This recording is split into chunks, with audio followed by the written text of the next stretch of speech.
Hi,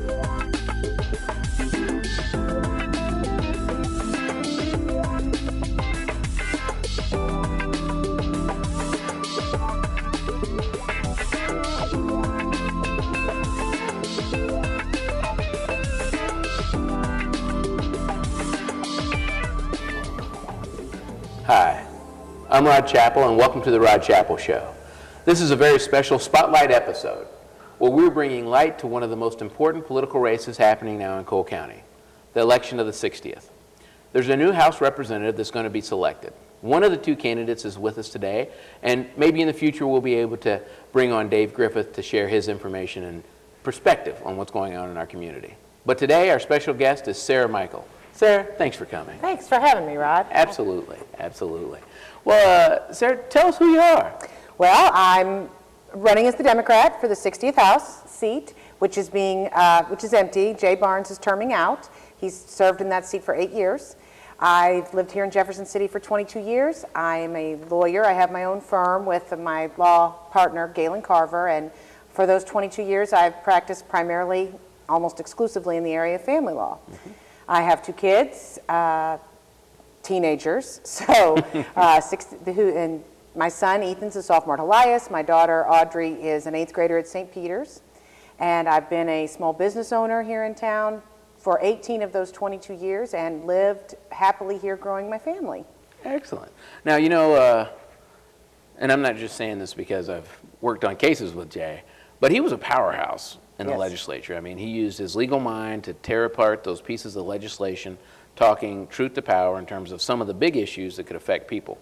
Not that I always agreed with him on some of those issues, but most importantly, he gave them real consideration, which some would argue it doesn't happen that much over there. Are you going to be able to bring your legal skills to bear in that way? Absolutely. I think the fact that I have a legal background makes me even more viable as a candidate and a better legislator as a whole. I've spent my entire practice analyzing, interpreting, and applying the words in the statutes that have been designed by my predecessors in the legislature and seeing how they actually affect people on a daily basis, the intricacies of how the details affect their lives. And so I'm very aware of the impact of words and how the words must be phrased so that the true intent behind the legislation can be accomplished and not end results that are not of the true intent of the legislation. Sure, or let alone intended or, you know, exactly. Even reasonably calculated to come from what they thought they were doing. Well, tell me, why are you running? Well, politics was never my dream. It was never my game. I've been practicing family law with families and working every day in the trenches to help them deal with their daily problems, pull them out of a situation that is emotionally, financially debilitating. Mm-hmm.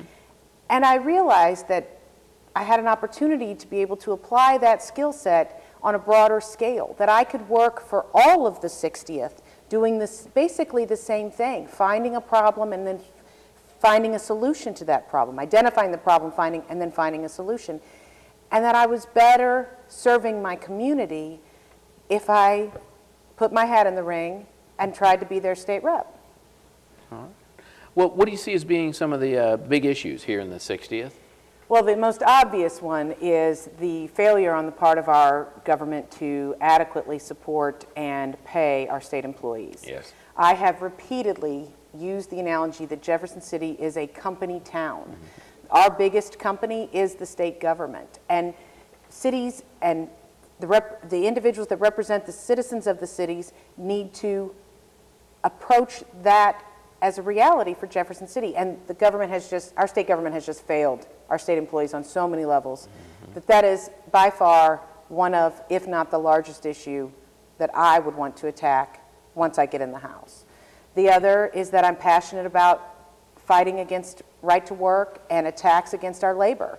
These hardworking men and women, and they support, they build, they are the economic machine behind this state. And I don't want those desires of the few to mean that the many suffer. And that is what I view right to work attempts as. They're just simply trying to take away the voice of the people. And I'm not going to stand for it. All right. Anything else you'd like to tell our listening audience? Well, no, the election is November 6th. If you haven't registered to vote yet, the deadline is fast approaching, October 10th. But if you have registered, there are many opportunities for you to figure out how to find your polling place, what information you need to bring with you, but come out November 6th. Let your voice be heard, and I would ask for your support on that day. That's it. Thank you, Sarah. Thank you. Well, there you have it. A spotlight on some of the issues affecting our community and one person that's willing to step forward and put her name in the hat. It's up to us as a community to decide what our moral values are and how those are going to be articulated in the face of the legislature. If you like what's been happening, then maybe you should vote for more of the same, but if you think something else needs to happen, maybe you need to vote for somebody who's standing for an issue that you're talking about. Thanks for joining us on The Rod Chappell Show, and remember to vote November 6th, 2000. Rosita, did you know there's a right way to sneeze? Let's show them, Elmo! Got it! When you feel like your nose needs to give it a chew, this is how you act, this is what you do. Lift your arm up high, bend it toward your face. Sneeze right there in the bendy place. Achoo! You can do it with ease. Achoo! That's the right way to sneeze. Thank you. To learn more about preventing flu, visit flu.gov.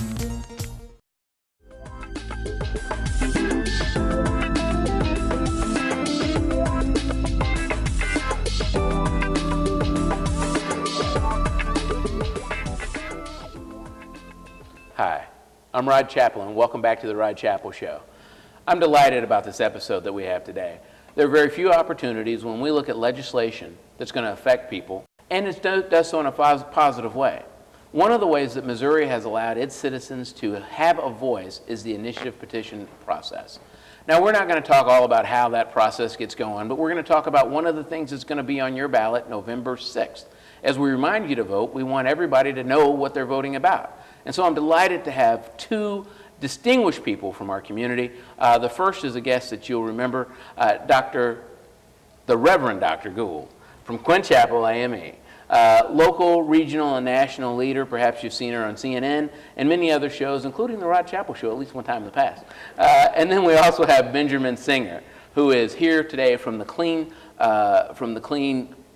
is it a Clean? Yeah, so Clean Missouri, but as voters are going to see it on their ballots this November, it will be Amendment 1. Amendment 1. So let's think of it in terms of that. Benjamin, can you tell us about Amendment 1? Yeah, for sure. Thank you so much for having us, Rod, and thanks for Absolutely. your leadership on this issue. I want your viewers to know Rod has actually been the treasurer of this campaign, which is going to clean up Missouri politics, is what it's all about. We have a situation where big donors, powerful lobbyists, and partisan insiders have been driving the agenda in Jefferson City for too long. But it doesn't have to be this way. We can give the power back to the people of Missouri, and so we're taking this measure, Amendment 1, directly to the voters of Missouri to put the power back in their hands. And Amendment 1 will do that by reforming the Missouri legislature to make it more accountable to the people instead of the powerful lobbyists and the big money and the partisan insiders. It does that in 5 ways. Okay, so the 5 things that Amendment 1 will do, here are the facts. 1, it will open legislative meetings and records. Because it's our government, we should know what our legislators are up to in Jefferson City. 2, it will lower campaign contribution limits and close campaign finance loopholes to help decrease the influence of big money in the legislature. 3rd, and this is something that we've been hearing empty promises about for way too long, is it will ban all expensive lobbyist gifts to members of the General Assembly by putting a $5 cap on any single gift from a lobbyist to a legislator. Cup of coffee, if a constituent back home can afford it, then a lobbyist can afford it, but nothing more than that. 4th, it will ensure that legislative maps are fair and competitive, and also make Missouri a national leader in protecting minority representation in our state legislature. And then 5th, it will cut down on the revolving door where legislators have been becoming lobbyists, shortly after leaving the legislature, and it will institute a 2-year cooling off period so that we know that when our legislators are in office, they're representing the interests of their constituents, not looking for their next gig with a powerful special interest who might be able to hire them. So those are the facts on Amendment 1. Thank you. Thank you very much, Benjamin. I surely appreciate that. Well, let me ask you, as a community leader, as a person who watches political issues nationally, tell me, why do we need CLEAN? We need CLEAN because it will help to shift the power, which will create a power balance, or at least start to create a power balance. Right now we have a power imbalance. As Benjamin said, there is the lobbyists. Big money controls politics, which leaves out the voices of ordinary citizens. And so my personal involvement and my organization, Missouri Faith Voices, we've endorsed the campaign from the beginning because we knew that it was important to actually start to have participation and eliminate barriers for participation from ordinary citizens. Wow. Well, and of course you are pastor of the oldest African American church or institution or organization in Jefferson City. Yes, yes. What do the people in the street think? How are they receiving this? People on the street, it's interesting. On my way down here, I stopped by the church office today, and today is a holiday that I won't name, but I saw parishioners who were off from work today, and they were registering people to vote. Wow. They were also, some of them were volunteering to actually go out and make sure that people know about CLEAN, as well as Raise Up Missouri.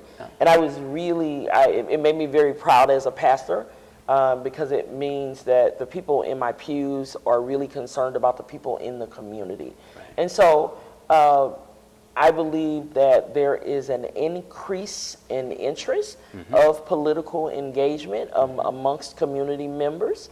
Oftentimes midterm elections have low turnout, but Missouri Faith Voices and Faith Voices Impact, along with many of our other partners, as you know, are working really hard to ensure that people actually go to the polls on November 6th. Yes. The registration deadline is tomorrow. Right. If you're in Jefferson City, you can stop by Quinn Chapel. We'll get you registered between now and 4 p.m. on Wednesday. But we are just engaged in trying to help people understand that if they sit the election out, it actually eliminates their opportunity to have a voice. And they may actually ensure that politics in Missouri stays dirty. I even like the name CLEAN because it's been really dirty. It's been grimy. It's been immoral. Yes, well, that's exactly right. And before I ask another question about that, is there a number that somebody can call if they need to get a hold of somebody at Quinn? Absolutely. If they need to get somebody particularly registered to vote, yes. They can call 573-635-4421, 573-635-4421, and let them know that they heard that they could get registered to vote. All right, all right. Well, that's perfect. And talking about the dirty stuff that we see in politics, you know, I remember just this last year there was a senator who was given, I think it was a $100,000 check just days before special interest legislation was introduced to do away with the Consumer Protection Act, the Missouri Merchandising Practices Act in Missouri. Is that one of the issues that we're talking about and how money is influencing our political system? Yeah, absolutely. So Amendment 1 will close some loopholes that allow big donors to funnel unlimited money by creating a lot of PACs and then having those PACs all give that money to a candidate. I think the donation you're referencing took place shortly before some of the existing limits went into effect, but there are still these loopholes that we need to close. And one other thing it will do to cut down on some of that potential quid pro quo, pay-to-play corruption, is it will ban fundraising at the state capitol and on state property. Because when our legislators are doing the people's business, they shouldn't be seeking those checks from special interests. I couldn't agree more. Yeah. I was just going to say, I've been in the Capitol and watched lobbyists literally hand checks to legislators, like right outside the door of the floor. Wow. And so, and knowing that there were very crucial votes that were important. And so that is the part that's immoral. That is the part that really makes faith leaders upset. And helps us to understand our role and responsibility in educating people and helping what the Bible would call the least of these to actually be full participants in democracy. Well, and I also remember when the Medicaid 23 got arrested and then Absolutely. subsequently prosecuted by Mark Richardson, for literally reciting Bible verses, singing religious songs, all in a prayer that their legislators might do something to save lives. Right. Is this the kind of influence that we see getting in the way of humanistic endeavors like that? Absolutely. Lobbyists have shut citizens out of the people's house for far too long in the state of Missouri. I really like, we call it the cup of coffee rule, that a lobbyist should not be able to contribute more than an ordinary citizen could. And so that way it actually starts to eliminate our politicians from really being bought and sold. Yes. And it gives opportunity for things like Medicaid expansion, Right. for things like caps on payday lending, which is something else that the lobbyists actually, despite the number of signatures we collected, the lobbyists bought the politicians, and it's still not a thing in Missouri. So families are really suffering in Missouri in a lot of ways. Absolutely. And Clean Amendment 1, voting yes for Amendment 1 will absolutely help. It'll start the process. I like to say that justice is a marathon, not a sprint. And so it won't be something that's like fixed overnight, but it will begin the process of actually shifting the power imbalance. Wow. And I'm glad that you both brought up the influence of lobbyists too. One stat I haven't shared yet is that, every year on average, lobbyists have been giving gifts to legislators worth nearly $900,000 a year. That's nearly $900,000 a year in, expensive steak dinners, carts of booze rolled into the Capitol, trips to Las Vegas and Miami. It's outrageous. The fact that this is legal and Missouri has no limits on the value of gifts that legislators can take from paid lobbyists with business before the state. It's absurd, and every state around Missouri actually has stronger limits on lobbyist gifts, so we need to put that in place. Let me give you a little anecdote on that. So I do trial work around the state, just representing people. Oh, and by the way, here is a nice gift. Thank you for coming. Oh, I know I don't want to thank you. influence your voter participation on the show, but I do want you to. Good product placement right there. But quite literally, so I was trying a case in Kansas City, and it was against a business that was Kansas-based. And their complaint was that they know how much money it costs for them to get a law changed or affected in some way in Kansas. But when you come to Missouri, the sky is the limit. And these are from people who had a lot of money. So I understand $900,000, that's almost $1 million a year. And in fact, last year it was over $1 million. The highest on record was just last year. That's incredible. Yeah. That is incredible. Now, there are a couple of concerns, and I want to brace these and hit them dead on. Some people have said that this won't fix dark money. Well, it's true that there are a lot of reforms that we Yes. need in Missouri. I think we all know that, and that's why we're here doing this work. Yeah. And so I know there are people who are interested in that, and I think, Clean Missouri and the transparency that it provides and the ways it helps combat big money in the legislature is a big step in the right direction to creating a government that puts people before lobbyists. Right. And one of the retorts that I've also heard in line with that is that this is one of many measures that Missouri needs if they're going to actually ensure that there's good government and that the democratic values that we have are not only enforced but preserved for tomorrow. And so to the extent that there is a dark money problem, we'll have that one next time, won't we?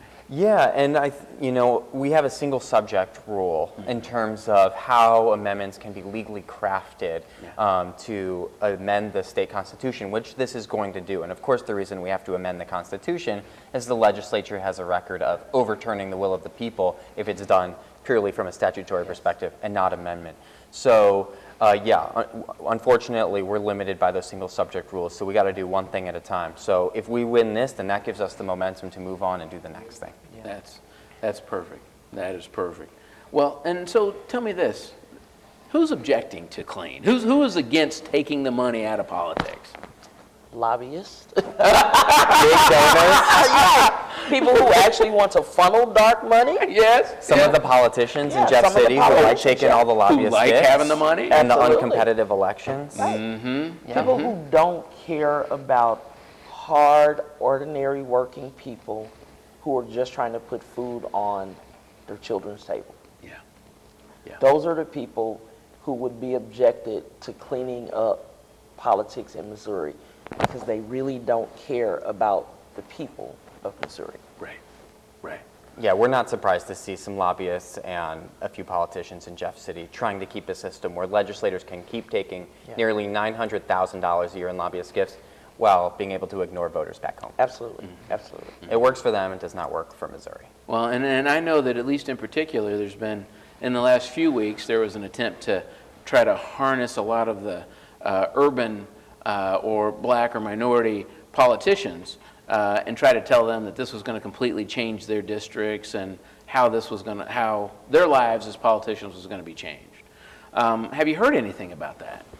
Yeah, well, actually, Amendment 1 creates stronger protections for minority representation in the legislature. Tell me about that. So currently, federal protections only limit intent if you can prove that there were efforts to dilute minority representation in the legislature. Okay. Amendment 1 takes it a step further and says, well, actually, if the even result is diluting minority voices, you don't even have to prove that it was an attempt. Even if minority voices happen to be diluted, that would go against the rules of Amendment 1. And that's why we're proud to have the support of the NAACP of Missouri, of Missouri Faith Voices, of Organization for Black Struggle, Metropolitan Congregations United, the Brennan Center. You know, a lot of these groups that have vetted the proposal, that are looking out for the interests of marginalized communities and have said, yes, we know that this is going to help our community. And that's why we've been proud to see strong outpouring of support from across the spectrum, whether, you know, the communities of color, other minority communities,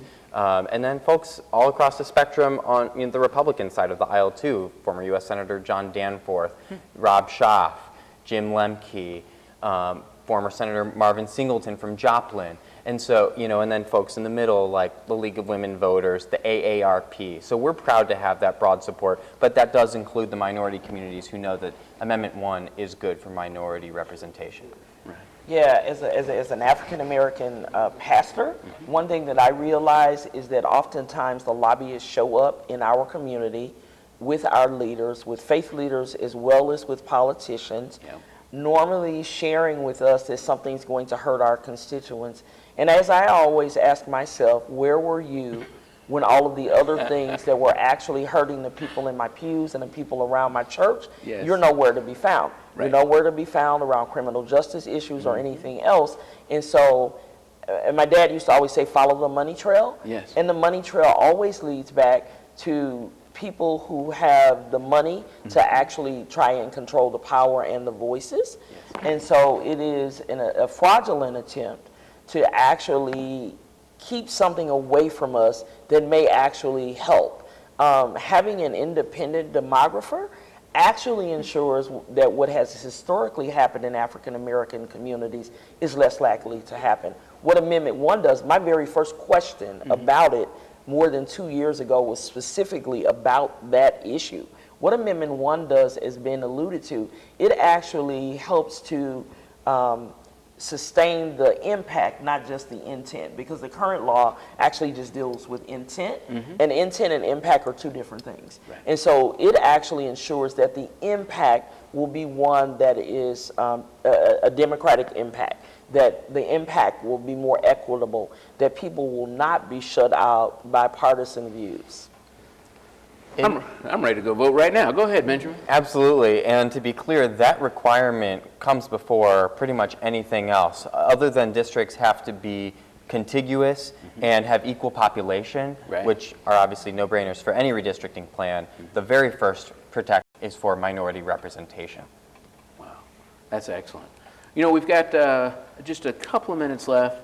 And of course, we think that every Missourian should have a right to vote, right? Absolutely. Yeah. And in doing so, we need to make sure that they show up on November the 6th of this year, sometime that day, and vote, right? Now, if a person can't make it to the polls, is there a facility that they can cast an absentee ballot? Is that possible? Can we do that? Yeah, so absentee ballots are available. You know, the state doesn't have early voting because We need it. lobbyists stop that. We'll be back though. But the same number actually that I gave, we are just helping people that have issues with getting to the polls and et cetera. In the past, as you know, Rod, the Faith Voices in Quinn Chapel have partnered with the NAACP to ensure that people would have rides to the polls. That's right. And so if you're watching locally, those rides to the polls will be available again. Absentee ballots are available. If you know that you won't be in town when it is time to vote, they're available up until the day before election, I think at 6 p.m. So that Monday before election at 6 p.m. Oh, that's excellent. And again, that number, if a person has an interest in voting or getting registered. Yeah, voting or getting registered to Registered, vote yeah. or getting a ride to the polls if you're in Jefferson City is 573-635-4421. Excellent, excellent. Parting words on clean, what it could do for Missouri, why folks ought to consider it. Well, we've seen too much corruption and secrecy in Jefferson City. And I think Missouri voters across the spectrum, we see majorities of Republicans, Democrats, and independents ready to clean that up. So I encourage people to vote yes for Amendment 1. And if they have remaining questions, check out the policy. You can read it for yourself at cleanmissouri.org and see our broad bipartisan coalition there to clean up Missouri politics. Vote yes on 1. Voting and ensuring that democracy is inclusive is an act of faith. So for me, not just myself casting my own vote for Amendment 1, but ensuring that others who are traditionally left out of the process of democracy, left out by parties, often left out by campaigns, it is an act of faith. And so I am not only voting, but I am also trying to eliminate the barriers to those who would be left out of the process. And so it is the one way. The system is not designed to particularly include African Americans and other people of color, but it is still the one way to ensure that your vote and your voice is heard at the ballot box. And to not do so is to ensure that you don't have a say in what is going on. Thank you for joining us on the Rod Chappell Show. Today you've heard it, straight from the people who've helped formulate the policy, who've brought it down and across the state at the request of people in the community. So when we look at Benjamin Singer, we understand that Amendment 1 requires a yes vote. And if you have questions, then it's easy to reach out. You can go to the website, you can talk to people in your community. We understand from Reverend Dr. Gould that people from the pulpit all the way through the streets are asking for reforms to ensure that their votes and their voices can be heard. It's essential that we as Americans, that we as Missourians, take a proper role in ensuring that our democracy continue to work. It won't unless we vote. Please go and vote on November the 6th. If you have questions or need help, you can reach out here locally, at least in mid-Missouri, at 573-635-4421. If you have questions around the state, call 844-NAACP-HELP. It's true there are too many letters in NAACP-HELP, but just keep punching them in until somebody answers the phone or the number rings. It works. Hey, thanks for being with us on the Rod Chappell Show. We're looking forward to seeing you again.